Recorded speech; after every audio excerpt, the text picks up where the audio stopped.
This is OPPO A57s, and today we would like to demonstrate that you can share the Wi-Fi network password on this device. So first of all, swipe downwards and open the notification and control panel. Swipe downwards from the status bar. Then expand the available shortcuts menu. Find the icon that is responsible for the Wi-Fi. Touch and hold on it. Then once the Wi-Fi settings page gets opened, choose what particular network you would like to share the password of. I'll simply go with the one that I'm currently connected to. Then tap on it. At the following network details page, tap once again, but this time at the Wi-Fi QR code section.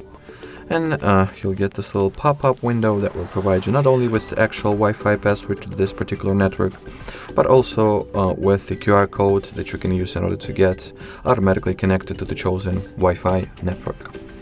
Alrighty, and by the way, you can also share this network through the nearby share function. So that would be it. Thanks for watching, and bye-bye.